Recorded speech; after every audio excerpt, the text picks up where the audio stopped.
మిస్టరీగా మారిన వరుస అనుమానాస్పద మరణాలు. రాజలింగం, సంజీవరెడ్డి, ఇప్పుడు కేదారు. మరి ఈ బీఆర్ఎస్కి ఎవరైతే వాళ్ళకి సంబంధించినటువంటి ఆ కేసులు విచారణ జరుగుతుంటో లేకుంటే ఆ కేసులకు సంబంధించి దొరకడం ఇట్లాంటి ఆ వ్యక్తుల్ని టార్గెట్గా చేసుకొని వాళ్ళు మాత్రమే మరణించడం అయితే జరుగుతుంది. ఈ విషయం మన తెలంగాణ రాష్ట్ర ప్రజలైతే ఖచ్చితంగా గమనించాలి. అండ్ అదేవిధంగా ఇప్పుడు కేదార్ మరణంతో రాజకీయ ప్రముఖులు కొంతమంది అయితే అక్కడ పెట్టుబడులు అయితే పెట్టడం జరిగింది. దుబాయ్లో ఆయన 9 కంపెనీలకు ఒక డైరెక్టర్గాను ఇట్లా పెద్ద స్థాయిలో అయితే పార్ట్నర్షిప్లో అయితే అతను ఉండడం జరిగింది. అక్కడ పెద్ద ఎత్తున రియల్ ఎస్టేట్ దందా చేయడం జరిగింది. పెద్ద పెద్ద కంపెనీల్లో అయితే టైఅప్ చేసుకొని ఇట్లా వ్యాపారాన్ని అయితే కొనసాగించడం అయితే జరిగింది. మరి పెట్టుబడులు అయితే పెట్టారు. ఎవరు పెట్టారు, ఎక్కడ పెట్టారు, ఏమైనాయి ఆ పైసలు? మరి అది కేదార్కి ఇచ్చిన తర్వాత మరి కేదార్ అసలు దేంట్లో ఇన్వెస్ట్ చేసిండు, ఎక్కడ ఇన్వెస్ట్ చేసిండు ఆయనకే తెలుసు, ఎవరికి తెలియదు. సో ఇట్లా రాజకీయ ప్రముఖులు అండ్ సినీ ప్రముఖులకి అయితే గుండెల్లో గుబులైతే మొదలైంది. అండ్ ఇక్కడ కేదార్ వచ్చేసి మన అల్లు అర్జున్ గారికి, విజయ్ దేవరకొండ గారికి ఇట్లా ప్రధానంగా మంచి దోస్తు అనమాట. మరి అట్లాంటి దోస్తు చనిపోయారు. మరి రాజకీయ ప్రముఖుల్లో మరి వీళ్ళు కూడా కేదార్ నమ్ముకొని ఇన్వెస్ట్మెంట్లు ఏమైనా పెట్టారా? మరి పెట్టినట్టయితే మరి వాటి పరిస్థితి ఏంది? మరి అడిపోయినట్టయినా లేదా ఇటు వచ్చేటట్లయినా అనేది ఒక విషయం అయితే, మరి కేదార్ మరణం ఎలా జరిగింది అంటే ఒక ఫంక్షన్కి వెళ్ళారు. ఆ ఫంక్షన్ దగ్గర మంచి దావత్ చేసుకున్నారు. ఆ దావత్లో కొంతమంది సినిమా హీరోలు ఉన్నారు, టాలీవుడ్ వాళ్ళు ఉన్నారు, బాలీవుడ్ వాళ్ళు ఉన్నారు, ఏ వుడ్ వాళ్ళైనా ఉండని. కానీ ఇక్కడ వాళ్ళంతా కలిసి కూడా కొంతమంది సెలబ్రిటీస్ అందరూ కూడా గుమిగూడి అక్కడ ఆ కార్యక్రమాన్ని మొత్తం కూడా ముగించుకున్న తర్వాత దాంట్లో భాగంగానే విపరీతంగా మద్యం, డ్రగ్స్ తీసుకోవడం వల్ల హార్ట్ స్ట్రోక్ వచ్చిందని చెప్పేసి కొంతమంది అయితే చెప్తా ఉన్నారు. మరి అక్కడ వచ్చినటువంటి ఆరోపణలు ఏదైనప్పటికీ కూడా మన కేదార్ గారు ఇంతకుముందు కూడా ఆ డ్రగ్స్ కేసులు అయితే దొరకడం అయితే జరిగింది. మరి ఆల్రెడీ డ్రగ్స్ కేసు ఉంది, ఇప్పుడు డ్రగ్స్ తీసుకున్నాడు అని చెప్పి ఆరోపణలు ఉన్నాయి. ఇవన్నీ జరగడం ఒక ఎత్తు అయితే మరి పూర్తి స్థాయిలో కూడా ఇది అనుమానాస్పద మృతిగానే చెప్పేసి చెప్తా ఉన్నారు. సాధారణంగా అయితే గల్ఫ్ దేశాల్లో మామూలుగా చనిపోయిన తర్వాత 24 గంటల్లో బాడీని పోస్టుమార్టం చేసి మామూలుగా హాస్పిటల్ దగ్గర ఎట్లా చనిపోయినా కానీ పోస్టుమార్టం చేసి అయితే ఇట్లా బంధువులకి అప్పగించడం కానీ లేకుంటే అక్కడి నుంచి మొత్తం కూడా బాడీని ఆ స్వదేశానికి పంపించడం కానీ జరుగుతూ ఉన్నది. సాధారణంగా జరిగేది ఇది. మరి ఇప్పుడు ఈ కేదార్ విషయంలో మరి ఎందుకు ఇదంతా జరగట్లేదు, ఎందుకు ఆగిపోయింది, ఎందుకు సస్పెన్స్ అవుతుంది? 2 రోజులు అవుతుంది. 2 రోజుల నుంచి కూడా మరి దుబాయ్ పోలీసులు ఎందుకు మరి దీని గురించి నోరిప్పట్లేదు? నిజంగా ఒకవేళ హత్య చేశారా లేకుంటే అసలు ఏ విధంగా మరణానికి గల కారణాలు ఇప్పటివరకు కూడా బయటపెట్టే పరిస్థితి అయితే లేదు. ఇప్పటివరకు కూడా ఆ బాడీని స్వదేశానికి పంపించే పరిస్థితి అయితే లేదు. మరి ఏం జరిగే ఉంటుంది? సాధారణంగా గల్ఫ్ దేశాల్లో పోలీసులు కొంచెం అంటే ఎమ్మటే ఉలికిపాడరు అనమాట. అంటే ఏం జరిగింది ఏంటి మొత్తం కూడా క్లియర్గా విచారణ జరిగిన తర్వాత మాత్రమే బయటపెట్టడం అయితే జరిగింది. మరి ఈ విచారణలో ఏం తేలింది? అనుమానాస్పద మృత లేకుంటే హార్ట్ స్ట్రోక్ వచ్చిందా? మరి కేదార్ మరణానికి గల అసలు ప్రధాన కారణం ఏంటి అనేది కూడా ఓసారి చూసుకోవచ్చు. అండ్ అదేవిధంగా ఇంతకు మనం మాట్లాడుకున్నటువంటి రాజలింగం మర్డర్ కేసు అండ్ అదేవిధంగా సంజీవ్ రెడ్డి విషయంలో కూడా అక్కడ బీఆర్ఎస్ సంబంధించిన వాళ్ళు ప్రధానంగా అక్కడ కేసులో అయితే ఉండడం అయితే జరిగింది. మరి ఎందుకు ఇలా జరుగుతుంది? మరి దాంట్లో ఇంకో విషయం కూడా గమనించినట్లయితే ప్రతి చిన్నదానికి కూడా స్పందించే ట్విట్టర్ రీళ్ళు మన కేటీఆర్ గారు, ఎక్స్ ఐటీ మినిస్టర్ గారు మరి ఎందుకు ఈ విషయం గురించి అయితే మాట్లాడటం లేదు? ఈ విషయం గురించి మాట్లాడకపోవడానికి గల కారణాలు ఏంటి? మరి వాళ్ళే కావాలని చెప్పించారా లేకుంటే అసలు ఏంటి? అంటే అడ్డుగా ఉండడం తొలగించుకున్నాం అన్నట్లు ఆ పద్ధతిలో కనుక ఏమైనా వెళ్తున్నారా?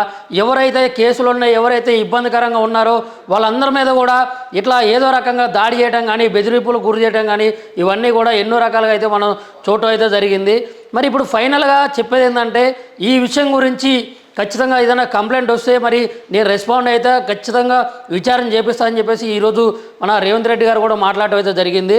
ఎవరు మాట్లాడినా ఏ చేసినప్పటికీ కూడా మరి ప్రతిదానికి స్పందించే మన కేటీఆర్ గారు మరి ఈ విషయంలో ఎందుకు స్పందించలేదని కూడా మొత్తం కూడా చర్చనీయాంశంగా అయితే మారింది ఈ విషయం మొత్తం కూడా.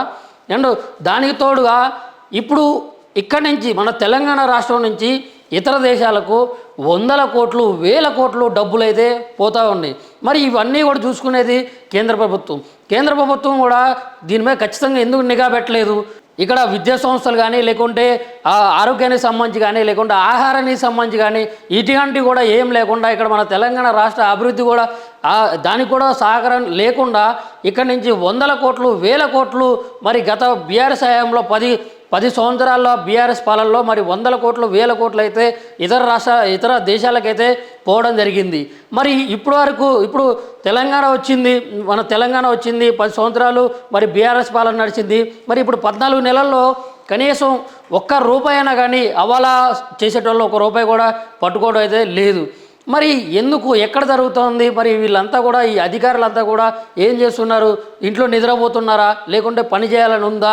ఇక్కడ రాష్ట్రం మొత్తం కూడా అప్పులు కుప్పగా మారి ఉన్నటువంటి సంపద కూడా తీసుకుపోయి ఇతర దేశాల్లో రియల్ ఎస్టేట్ అని చెప్పేసి హోటల్స్ అని చెప్పేసి ఇష్టానుసారంగా ఏ పడితే ఆ వ్యాపారాల్లో పెట్టుకొని రూపాయిని 3 రూపాయలు చేసుకుంటున్నారు. కానీ ఇక్కడ తెలంగాణ నుంచి మరి ఇతర దేశాలకు ఎట్లా పోతున్నాయి?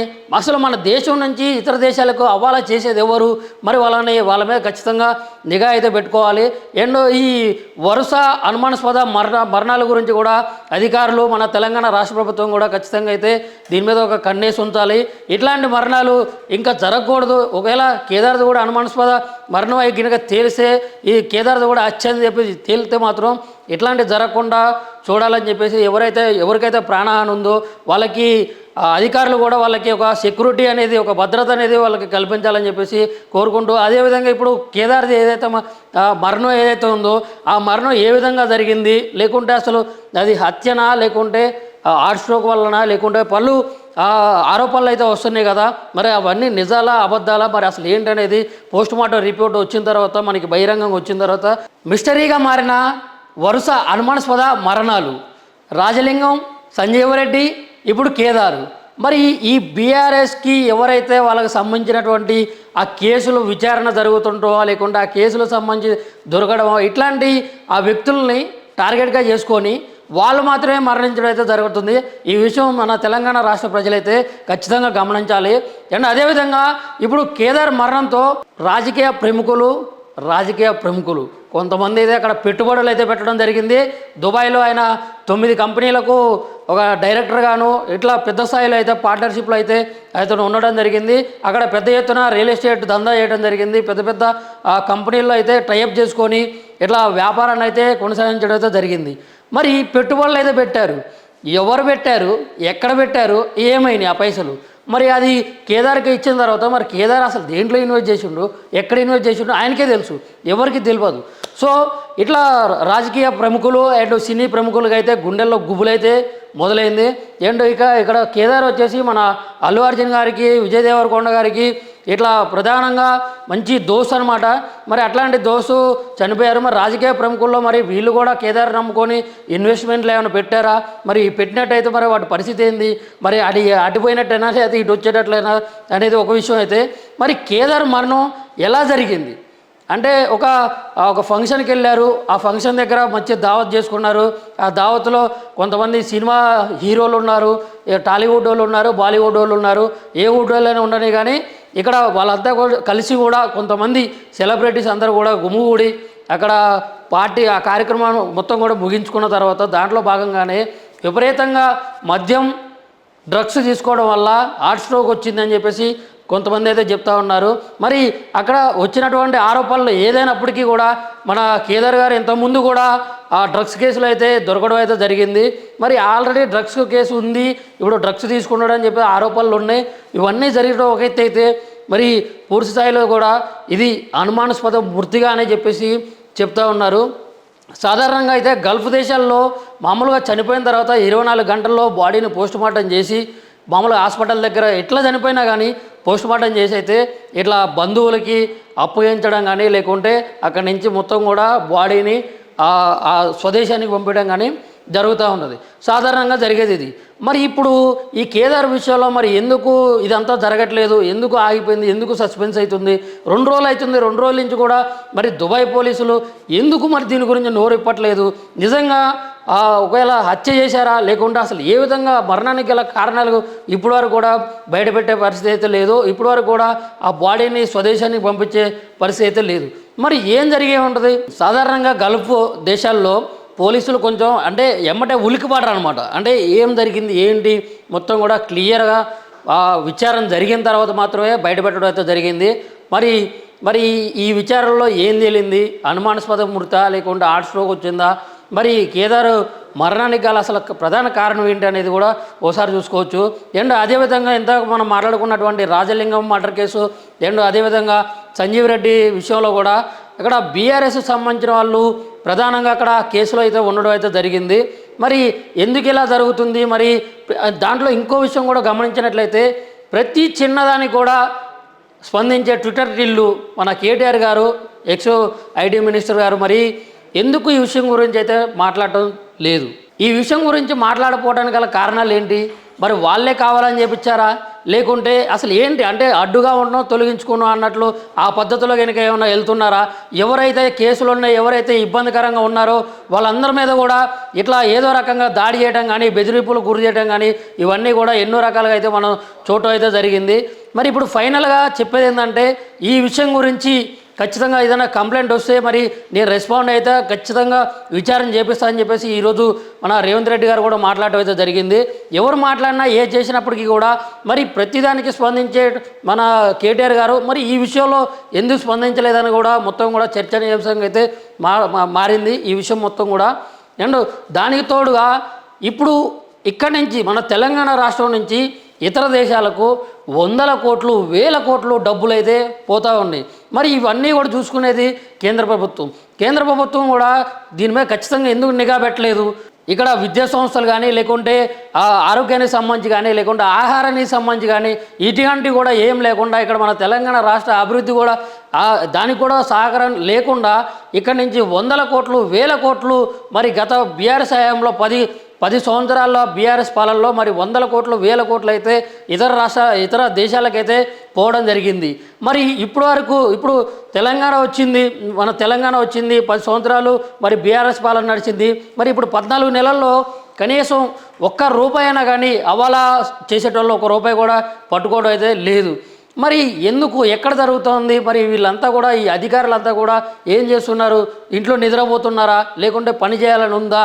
ఇక్కడ రాష్ట్రం మొత్తం కూడా అప్పులు కుప్పగా మారి ఉన్నటువంటి సంపద కూడా తీసుకుపోయి ఇతర దేశాల్లో రియల్ ఎస్టేట్ అని చెప్పేసి హోటల్స్ అని చెప్పేసి ఇష్టానుసారంగా ఏ పడితే ఆ వ్యాపారాల్లో పెట్టుకొని రూపాయిని 3 రూపాయలు తీసుకుంటున్నారు. కానీ ఇక్కడ తెలంగాణ నుంచి మరి ఇతర దేశాలకు ఎట్లా పోతున్నాయి? అసలు మన దేశం నుంచి ఇతర దేశాలకు అవ్వాలా చేసేది ఎవరు? మరి వాళ్ళ మీద ఖచ్చితంగా నిఘా అయితే పెట్టుకోవాలి. అండ్ ఈ వరుస అనుమానాస్పద మరణాల గురించి కూడా అధికారులు మన తెలంగాణ రాష్ట్ర ప్రభుత్వం కూడా ఖచ్చితంగా అయితే దీని మీద ఒక కన్నేసి ఉంచాలి. ఇట్లాంటి మరణాలు ఇంకా జరగకూడదు. ఒకవేళ కేదార్ది కూడా అనుమానాస్పద మరణం అయి గినక తేలిస్తే ఈ కేదార్ది కూడా హత్యని చెప్పి తేలితే మాత్రం ఇట్లాంటి జరగకుండా చూడాలని చెప్పేసి ఎవరికైతే ప్రాణహాని ఉందో వాళ్ళకి అధికారులు కూడా వాళ్ళకి ఒక సెక్యూరిటీ అనేది ఒక భద్రత అనేది వాళ్ళకి కల్పించాలని చెప్పేసి కోరుకుంటూ, అదేవిధంగా ఇప్పుడు కేదార్ది ఏదైతే మరణం ఏదైతే ఉందో ఆ మరణం ఏ విధంగా జరిగింది లేకుంటే అసలు అది హత్యనా లేకుంటే హార్ట్ స్ట్రోక్ వలన లేకుంటే పలు ఆరోపణలు అయితే వస్తున్నాయి కదా, మరి అవన్నీ నిజాలా అబద్ధాలా మరి అసలు ఏంటనేది పోస్ట్ మార్టం రిపోర్ట్ వచ్చిన తర్వాత మనకి బహిరంగంగా వచ్చిన తర్వాత